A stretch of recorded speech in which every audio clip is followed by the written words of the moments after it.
my miter saw, and I'll show you why I'm jealous. So this is my Cobalt. This is one of the first tools I actually bought. This is a good segue into this video, but I bought it from Lowe's, and I remember I loaded it in my car. Yeah, yes, I said my car. There was a guy in the parking lot who was real shady and wanted to help me, and I was like, no, I got it, I'm good. Thanks for the offer, though. I mean, it's been a good saw. It's honestly just far too large, and I know the Bosch doesn't have it. It's far too large, but I guess the bigger blade can be nice if you're cutting thick lumber. I don't really do that very often, though. So I'll probably be going to something smaller. I'll probably be talking to Joe and getting his opinion on what I should buy. And then I'd really like to do a big series of miter saw stuff once I have a good one. Because mine sucks, I don't really want to do that yet. But I have a lot of ideas, like zero clearance pieces you can put on there and stuff, and zero clearance inserts, and just overall techniques and that sort of thing. And there's a lot to be learned about miter saws. And I need to learn more about them. So I'd like to get a good one. And a lot of times when I want to learn more about something, I learn about it and I educate myself, and then I make a really good script with all the information I want for you guys, and I try to make sure I don't miss anything, and then I present it to you guys. So a lot of times that's what you're seeing. You see my videos is me learning about something, because I'm not an expert woodworker, but I do all my research. I do a ton of research, and that's why I consider myself an expert, because I get obsessed with a topic once I start looking into it. So yeah, my expertise is obsession.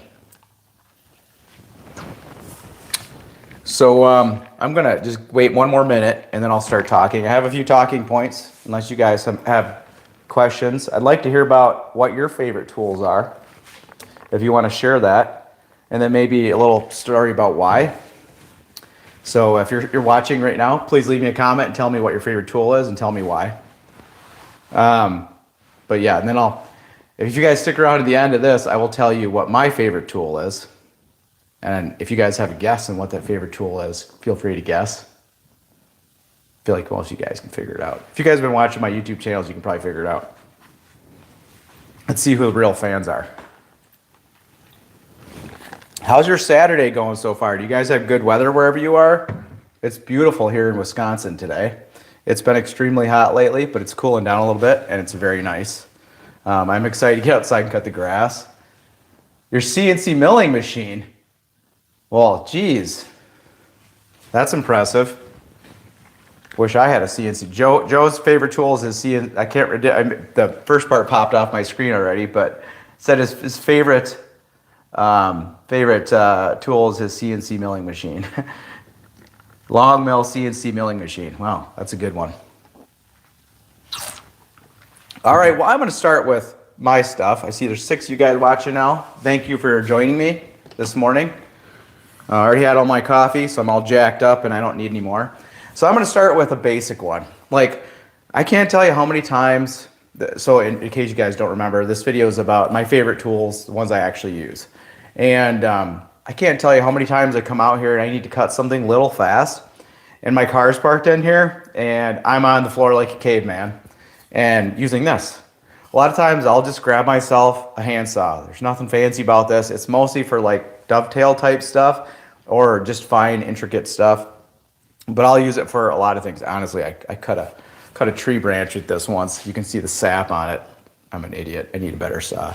I need to put this one over in my yard area for cutting tree branches and get myself a nice woodworking version of this, because I always tend to make that mistake. And I'm a big fan of buying tools and then ruining them. Like this one's essentially ruined with wood glue because I was cutting something where the wood glue is still wet. So if anybody has any good ideas to get that off, this is probably actually glue that will come off with water, because I don't think this is Titebond 2 or 3. It's probably Titebond 1, which is not waterproof. So I just solved my own problem. Hello to any of you that are joining. Hope you're having a good Saturday. I am talking about my favorite tools.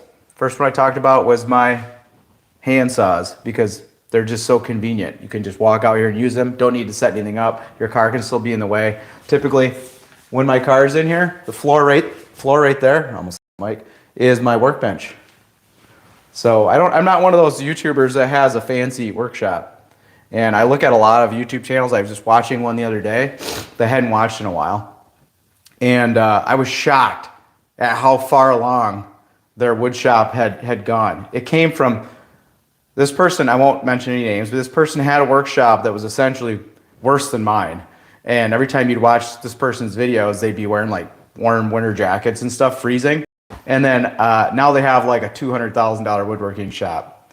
So it's like, oh my God, like how things have changed. And I don't want to do that. I have some nice tools, but I really don't want to go that far. I don't want to be that guy who you guys subscribe to because you're a beginner woodworker and you don't have a crazy woodworking shop, to the guy who's just showing you all these crazy woodworking tools that you can't afford.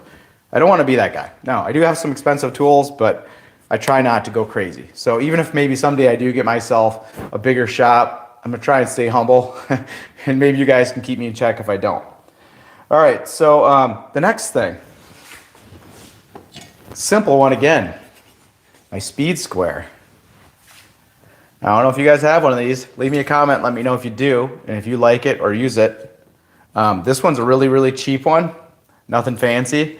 This is another thing that is probably worth making an entire video about, because I mostly just use this thing for making perpendicular lines or checking something for square. But I mean, there is so much more to a speed square than that. And I use some of the features, but not nearly to the extent that I should. So I would really like to get myself a really nice speed square, and learn everything there is to know about it and then teach it to you guys. If you'd be interested in that, give me a like and maybe a thumbs up or something, and we'll do that. I mean, the type of videos I like to make are the ones that you guys want. Yeah, you got one, Joe? What brand do you have? But the ones I like, the tools I like to talk about are the ones you guys want me to talk about, or the video topics you want me to talk about. So if you guys ever have suggestions, I definitely will use those suggestions. That's what this channel is about. This channel is about you guys. It's not about me. I'm just a vessel of knowledge. So that's a weird way to put it. I'm a weird dude. Anyway, so speed square. There's a lot you can do with a speed square that I don't even do yet. So that's something I'd like to talk about more. If you guys want to know more about speed squares, please leave that in the comments. All right. Ooh. The next one, I have a little list here. Next one, my Milwaukee multi-tool.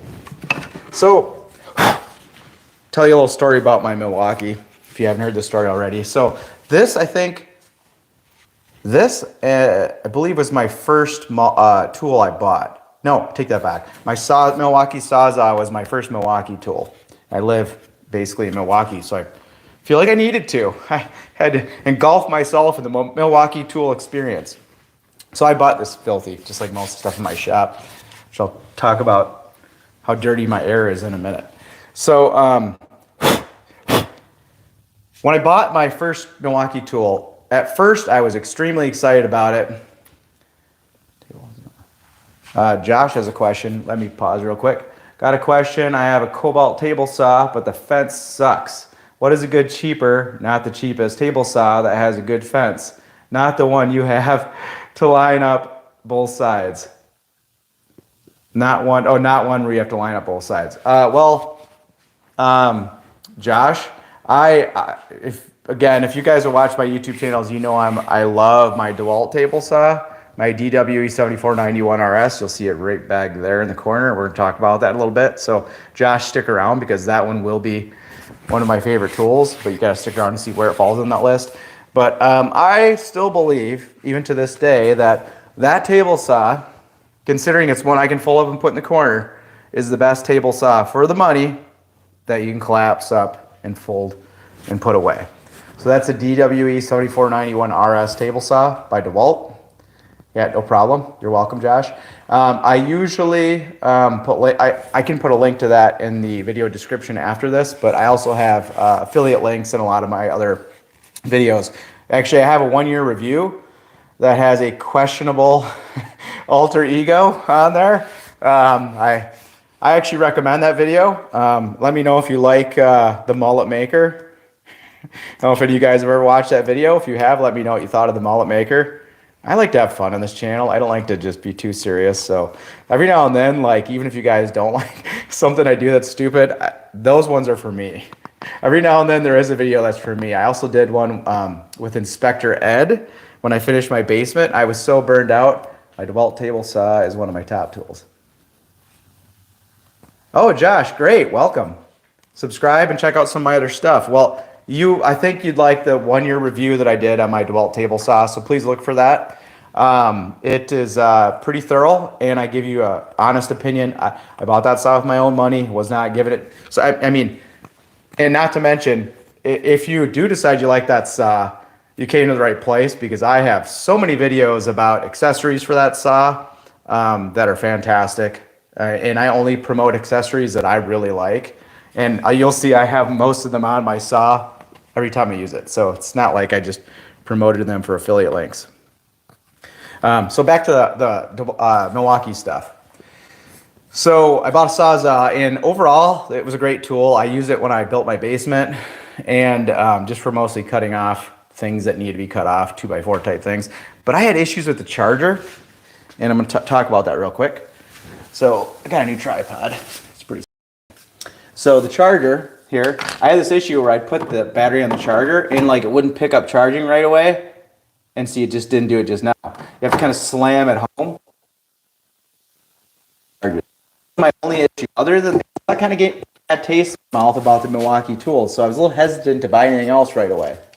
But after a little while, that tool started working better. And I ended up buying more tools. And this is the next one I bought, my multi-tool. And this thing is incredible. If you guys have ever used one of these, I think that you would agree that these things are nuts. The things you can do with these is just insane. Like, you can cut stone with this thing with the right tip. So what I bought this thing for, I have a newer house, but you know, it's hard to buy a high-end house these days. And my house isn't high-end, but it's builder grade. And so I have changed pretty much everything in it because of that. But the outside vents, there's 4 of them on my house. They were made of plastic. And I'm an engineer, and I think it's nuts for somebody to design vent hoods that aren't UV grade. And these clearly were not UV grade. And the plastic was black and falling apart, deteriorating. So I actually talked to the builder, see if they would replace them for me. And they said, nope, can't, you're out of warranty. I'm like, well, that's great, thanks. How do you recommend I fix this? And they're like, well, you should remove the siding so you can get underneath, because the vent flashing goes underneath the siding. And I'm like, that is crazy. So what I did was I bought some nice metal vents, and I painted them to match the siding, and they look amazing, and they will never deteriorate. And then what I did is I went in there with my multi-tool and carefully trimmed out the old one. And then I took the tube and trimmed it in a way where I could like slide it on the outside of the other tube, so no lint or anything would get caught in there. And then I just screwed it in place and caulked around it with the same caulk they use on everything else, so it matches the trim. And it looks incredible. And this thing is what made it possible, because I don't know how else I would have done that. Like, this is amazing. You can use these for so many. These trim off nails. They're amazing. So my favorite tool I actually use, one of them, multi-tool. Buy one if you don't have one. Milwaukee makes really good stuff. The battery situation was temporary. After I used it a few times, it didn't do it again. So, I mean, other than that time, I guess it just did now. But if you just run it home, it's good. Just make sure that the green light is on. But I have a lot of Milwaukee stuff now. I've even recently upgraded some of my yard tools to Milwaukee. This is the disaster in here. I have a full-time job and a YouTube channel, so everything else kind of gets pushed off. So my life is very, very busy. It's tough to balance my life because I have lots of hobbies outside of this. I have a full-time job in this YouTube channel and a family, and life can be hard, man. I'm not, or ladies, whoever is watching, and leave me a comment and let me know if you guys struggle with balancing things as well, because things are tough. All right, the next thing. So I have recently added dog holes to my workbench. So one of my new favorite tools that I use a lot are my TSO Ultimate Dog Pack, all my bench dogs. So the way I have my setup here is you pop out these little caps, you slide in your bench dogs. Let me get down low here. You slide in your bench dogs, and then you can do all kinds of stuff with those once you got them in. So instead of having to use clamps that fall off, you can just slide them on there, Joe. I struggle with that all the time too. Thought you said you snuggle with it. Oh, the text is tiny on my phone. I'm still learning this whole live stream thing. Okay, you struggle with that all the time. Yeah, I think a lot of people do. I feel like in this world right now, with the way things are going, like salaries aren't really going up that much, but the demand and the output that's expected continues to rise, and it's nuts. And the world as it's going is kind of sad, because people are they feel so overloaded and overwhelmed, and before they know it, they're dead and their life is over. So I can't believe I'm 46. Can't believe my life has already gone this fast. But I finally found something I really love, and it's YouTube and making videos for you guys. So hopefully I can make this my full-time job sometime, so I can really focus on this and not feel like I'm always scrambling, which is how I feel right now. And I just hope that I can do this full-time someday. That's my goal. So if you're not subscribed, please subscribe. If you're not a member, become a member. Do whatever you can to help support my channel. Buy some plans. Or buy some stuff from my affiliates. Help me make this my full-time thing, so I can focus on you guys instead of having too many irons in the fire. Sorry, I don't mean to give you my spiel. That wasn't the plan here, but just trying to be real with you guys. So anyway, dog holes. These things are great. You can do so many things. Actually, one of my favorite thing to do with these, you can just do with any hole in any bench. And let me show you that right now. You don't need any special tools. You probably already have everything you need. If you drill a hole in your bench, and then you grab yourself one of these clamps, which you probably all have if you're into woodworking, and then I remove the pin on this end so I can do this. Now you gotta be careful, because this spring will shoot out if you're not careful. Slide this through, do one of these numbers. If you can get there we go. So now check this out. It's still a clamp, but you can clamp right in the middle of the table. Pretty sweet, actually. So actually, I use that a lot. There are special bench dog tools that will do that, but what I like about this is it's cheap, it's fast. You can just literally have a hole in your bench and do it, and I really like that. So that was just one of the unexpected benefits of dog holes. Also, I do really like these little caps for my dog holes, these UJK caps. I just did a video about dog hole accessories. If you guys want to watch that, that was my most recent video where I talk about a lot of my TSO products. I am a TSO affiliate, but I don't get paid to make their videos. I just make their videos because I enjoy their products, and I want you guys to enjoy them too. So I do get paid if you guys buy something through one of my affiliate links. I won't lie to you, but that's just part of the YouTube game. Like I said, trying to make this my full-time job. So it is a job for me, but the goal is to be able to love my job every day. And that means me getting to do this for you guys every day. So unfortunately, you still got to make money in this world. And if I can make money doing this, then I can do this full-time and I can focus on you guys. So bench dogs, awesome. I use them all the time. It's one of those things I didn't know I needed until I had it. Okay, next one. Oh, before I get to this next one, I want to mention one more. I'm going to go to my super messy. I'm not going to show you the inside of this because you guys would think less of me. All right. This is my new sander that I bought a couple months ago. Hey Joe, I could probably send you a link of the shirt if I used to sell them.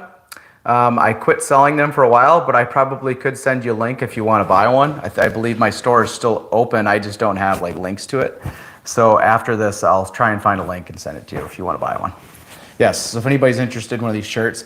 I also made a bunch of other funny shirts that were woodworking related on my Shopify store. I may reopen that fully to the public at some point, but right now I mostly just use, okay, I will, Joe. Mostly I just use these for, you can also get hooded sweatshirts on there. I actually really like my hooded sweatshirt. They run a little small, so I have like an extra large. But anyway, yeah, I love these shirts. Very comfortable. And, but yeah, it's like, you know, until my channel's bigger, it's hard to really sell t-shirts. Plus, I'm not looking to just make money off you guys. Well, I guess I kind of just said I was earlier because I'm trying to make it a full-time job. But anyway, whatever. Let's move on to this. Joe, I'll send you the link. This is my Mercadero sander. This is expensive. This is probably one of my most expensive small tools that I have in this entire shop. But, so the reason why I'm going to talk about this, though, is because I hate sanding, like a lot of you probably do. So I treated myself to this because it makes one of the worst things in woodworking not so terrible. So, yeah. So anytime, if there's something about your hobby where you love everything else about the hobby, but you hate one thing about it, invest in a good tool, and a lot of times that will solve the problem. So in this case, this Mercaderos really solved that problem for me. It's just pleasant to use. It sands faster, didn't leave any swirl marks. It has really good dust extraction, especially with this 3M sandpaper. I mean, I kid you not, I had like my air quality meter right next to this thing, and it was still like breathable air right next to it. Right, I almost didn't need to even wear a mask with this. I did it anyway because I still feel like there's particulates in the air that I can breathe in that are unhealthy. Because a lot of people don't know this, but a lot of wood species are actually toxic to breathe in. Like walnut's not great, cedar. There's a lot of those that are like really bad for your lungs, like carcinogens essentially. So like, it's not just about getting dust in your lungs, it's about potentially getting lung cancer. So I have this, which has drastically cut down on my dust. I actually had a friend, I designed and had a friend 3D print a dust extraction adapter so it'll work with my DeWalt dust extractor. Kind of awesome. And now I have my own 3D printer. MDF, yes. MDF has, Joe added MDF. MDF has a lot of adhesives and things like that in it. So working with MDF is also very dangerous. So if, you know, don't be afraid to work with those things. Just wear the right safety gear. That's all I'm saying. Speaking of safety gear, I don't know if you guys know this about me, but I'm a huge shop flop guy. I always try and crop them out, but it's shop flop day today. So yeah, in my videos, that's sort of like a secret Easter egg. Try and see if you can see the shop flops. Don't judge me. You guys do it too. Another cool story that's totally unrelated to this video. I was making, I think I talked about this in my last live stream real quick, but I was making a cutting charcuterie board for my child, and one of the cutoffs from the charcuterie board, which is a dinosaur charcuterie board, was this. This is exactly the way I cut it off. How cool is that? Like, it's literally a little dinosaur. So like, this is actually my mascot. I used to sneak him into the video footage every now and then, but now he mostly just sits right here. I don't have a name for him. If you guys have a name for him, let me know and I'll name him. Maybe I could laser engrave it in there. I have a laser engraver. So anyway, we're just talking about air quality and making sure the air you breathe is safe. This is one of my favorite tools, an air quality meter. So this is the crazy thing is I'm not even working out here right now. All I'm doing is just talking to you guys. And garage is just, especially with all the dust I'm probably kicking up that's on the floor, air quality index is 93. It's already moderate. And if you go to particulates, 32.4.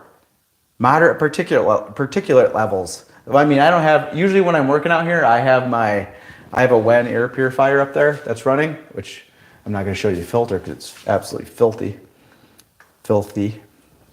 But that helps. But I mean, this just goes to show you, like, most of the time when you're woodworking, you should be wearing a mask.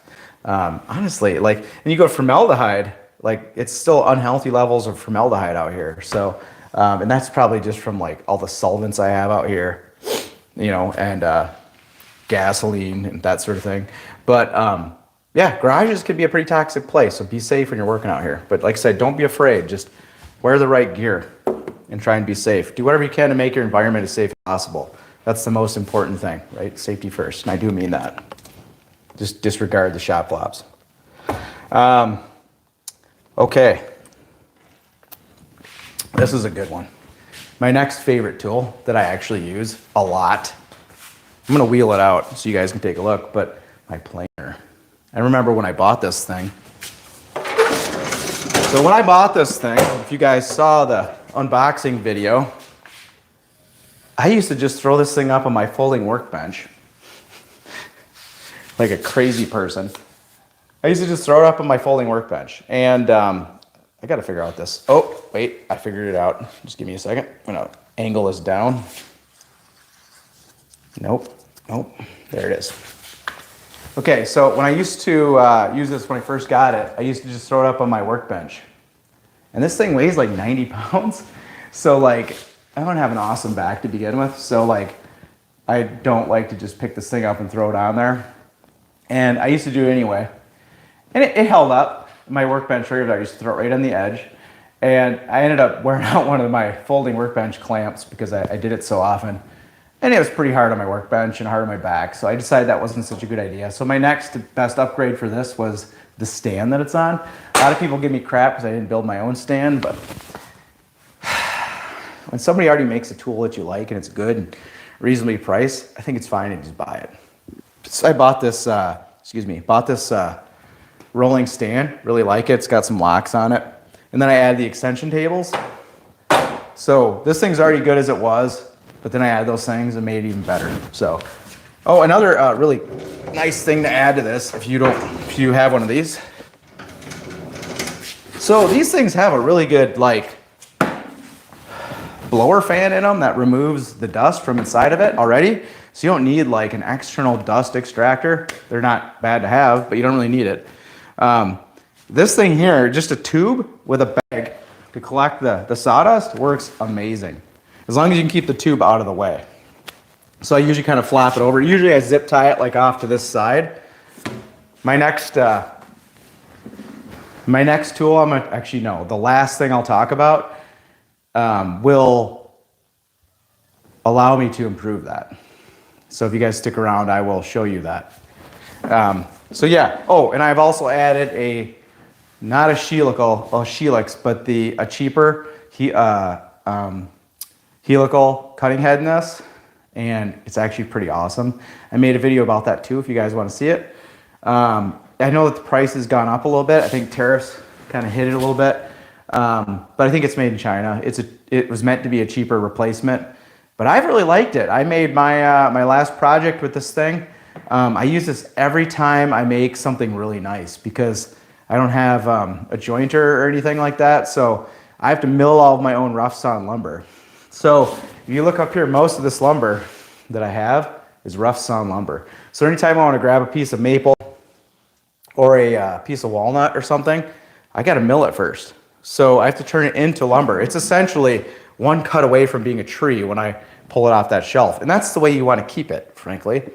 Because if you mill your lumber and then put it on the shelf, there's a good chance it's not going to be straight by the time you use it again. So the ideal thing to do is to do as little to it as possible and store it as straight and everything as possible. And then when you're ready to use it, you mill it just before you're going to use it. So I'll mill it using this and my table saw, and it turns out really good. I've made some really nice projects that way. And it works for me because I can kind of keep things out of the way. So that's another tool I use a lot. Love it. Sniping. Joe, good question. So yeah, I do have some issues with sniping sometimes. I think this board actually shows a little right here. There's a little sniping on that board. So, but I think I did this one before I had my helical head upgrade. That was a good question, Joe. Thank you. And I'm still struggling with that, honestly. If you guys have more suggestions, let me know. But the helical cutter head does make that a little bit better. Also, when you're using it, if you make your last pass, like the final cleanest cut, not super deep and aggressive, I find that helps a lot too. So if you're just taking kind of a fine, clean pass off, that last pass, that works out really well. So I got a lot less snipe on my last project, which was white oak. Also, if you adjust this back extension table, actually the back one over here, if you adjust this back one so it's coming up just the tiniest little bit, you're less likely to get the snipe too. The snipe, I think, typically comes from when the board is kind of coming off and like that it's allowed to like kick itself up or do something. I need to learn more about snipe, but my biggest tip is to increase that angle slightly and take a little bit less off on that final pass. And the helical cutter head is nice as well. That helped. So the next thing I wanted to talk about, I think we're on to, yes. Okay, well, so we're on to my ultimate favorite tool, and I'm thinking some of you can guess what that is, because I haven't talked about it yet, but you're probably surprised I haven't. Anybody guess? I'm gonna put this away. I wanna see a guess. Yeah, I need to organize my shop. I'm just gonna leave that like that for now. Okay, anybody got a guess? Joe? Anybody?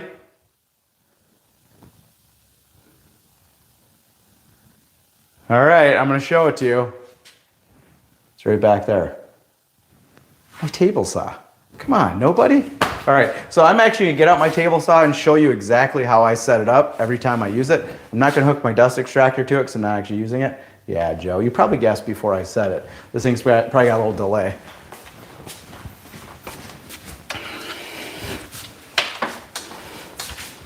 All right, so this is what I do every time I want to use this. This thing weighs a lot. I think it's like 100 pounds, probably more with all my accessories on it. But it moves around pretty easily. And boom. I mean, how much faster can you set up a table saw? You saw how fast that was. So boom, I'm essentially almost ready to cut. Now, for the gentleman, Josh, who was asking questions about this table saw, this is my folding out feed table I designed for this table saw, which I absolutely love. I got plans for that on my website, which is howidothingsdiy.com. Folding in feed table. Don't use this as, but it is a nice ad. Okay. I also have a zero clearance insert on my table saw. I have the TSO Products fence upgrade, which I absolutely love. I can put links to that if you guys are interested. There's the TSO emblem over here. What's nice about it is it allows you to keep using this little flippy thing for supporting workpieces. But what it really allows you to do, you guys are probably getting sick from all this moving around. Let me set you down. What it really allows you to do is add cool accessories. So these are the Jessam stock guides, and what these do, you can adjust them down and up, see, for the workpiece thickness. And they also, so they have rollers that only roll in one direction. So they help prevent kickback as they guide the workpiece. So, but they don't just guide it only forward and not allow it to go back. What they also do is they're slightly angled and they guide it towards the fence. So they're holding your workpiece down to the table and to the fence. I mean, that's just way safer.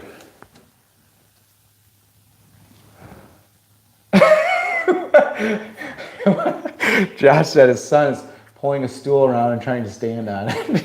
Well, you know, Josh, I don't know if you heard me talk about the part where we're trying to balance our life with everything else. Yeah, this is you trying to balance your hobby with your family, and I can appreciate you joining me. And my son's crazy too, so I completely get it. Anyway, Josh, to catch you up, this is my DeWalt table saw, and folding in feed table, folding out feed table, both I designed, and they're on my the plans are on my website. If you do buy this saw, howidothingsdiy.com. How do I keep the zero clearance plate from actually my son's screaming right now. How do I keep it from falling out? Mine does it constantly. Actually, mine doesn't fall out. It's mostly just because I have a nice tight fit on it. So I would have to say maybe just make sure your fit's a little tighter.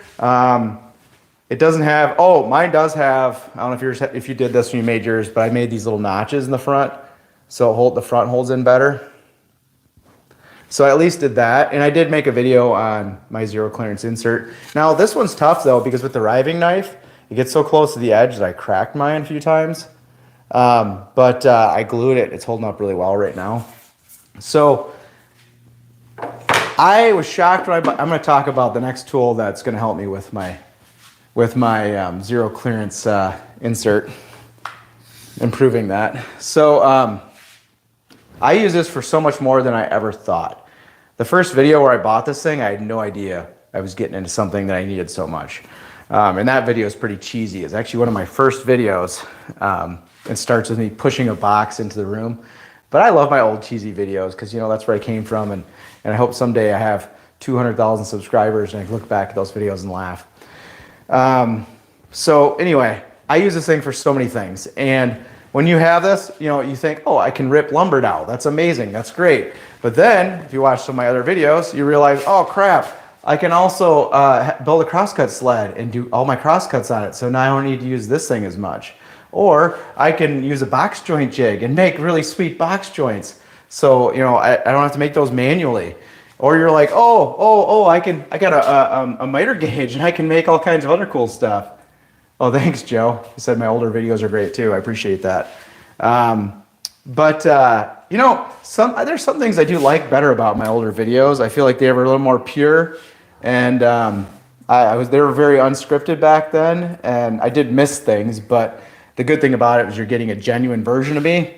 But I kind of like a combination of both, and you guys can let me know what you think. I like having good scripted videos where I cover everything in detail and I don't miss anything.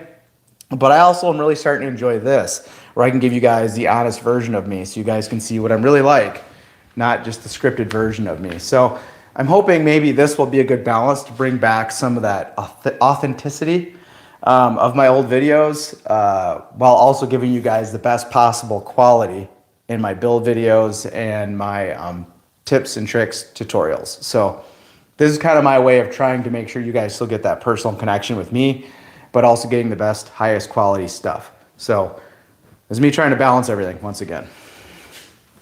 My tapering jig for the table saw. I love that thing because anytime I'm milling this lumber up here, I need to put a straight edge on a piece of rough sawn lumber. I need to use that because I need to cut rough sawn lumber. It doesn't make any sense. I need to be able to put a straight edge on a piece of wood that doesn't have a straight edge, the initial edge. And then you can run it through the table saw to cut the other side parallel. So you need that. I also use it for like making table legs and stuff like that.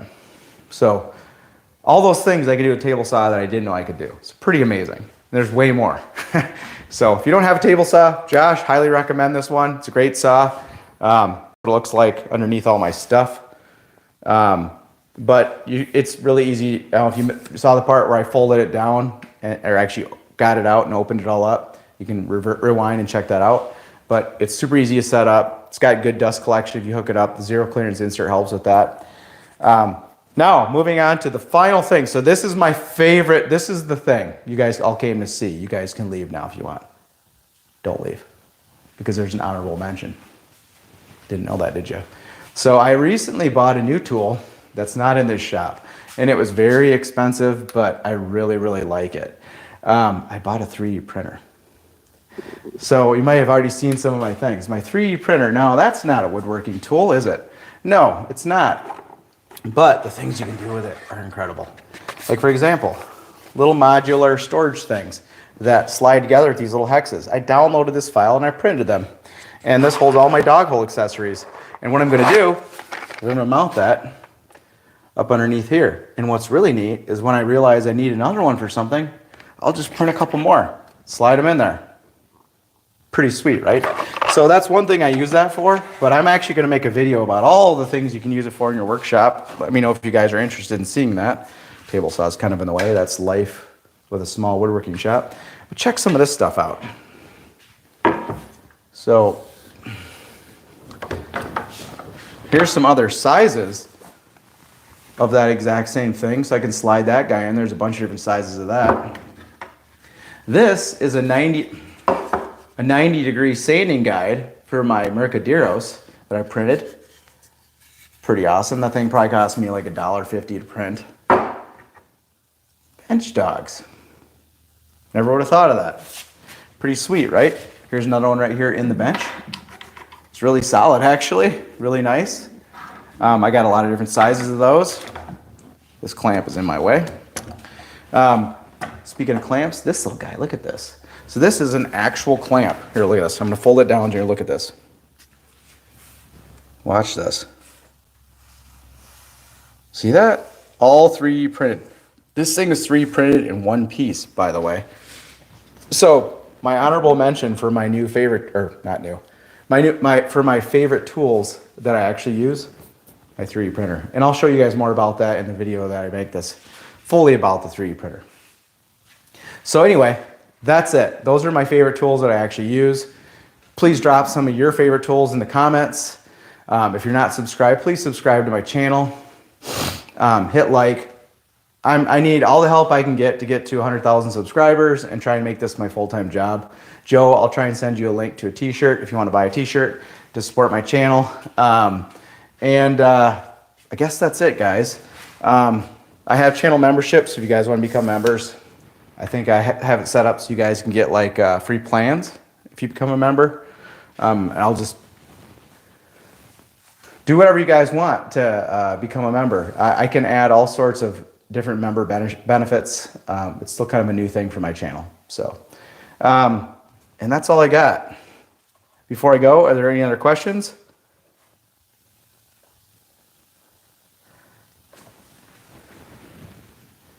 Sweet, Josh. If you can find an affiliate link, because I get a pretty decent kickback when you buy one of those, but I bought mine, like I said, with my own money. I loved it. Thank you, Joe, for the comment. And then the last thing I'll say is I do have a lot of good stuff coming up, so please make sure you click the notification bell when you subscribe to my channel. I have my next video is going to be a talking head video where I just talk to you guys. Similar to this, except not live. And my topic is going to be DIY projects you shouldn't try as a beginner and what to begin with. So not a woodworking one, DIY one. I do about 25% DIY stuff. Hopefully you guys enjoy those too. And then I also got a video coming up where I'm going to refinish my kitchen table for the third time. Except this time I'm just refinishing it. I've really struggled to find a finish that I like on that table. And I finally have found a finish that I do like on a lot of things. And I'm going to apply that to this. So hopefully you guys want to watch that. So thanks so much for joining me on my live stream, guys. I hope you enjoyed it. If you did, please give me a like and leave me a comment and let me know what you want, if you want me to do more of these. Honestly, I'm going to do more because I enjoy them, but you don't have to watch it if you don't want to. Anyway, thanks, guys. Hope you guys have a fantastic weekend, and I'll see you guys.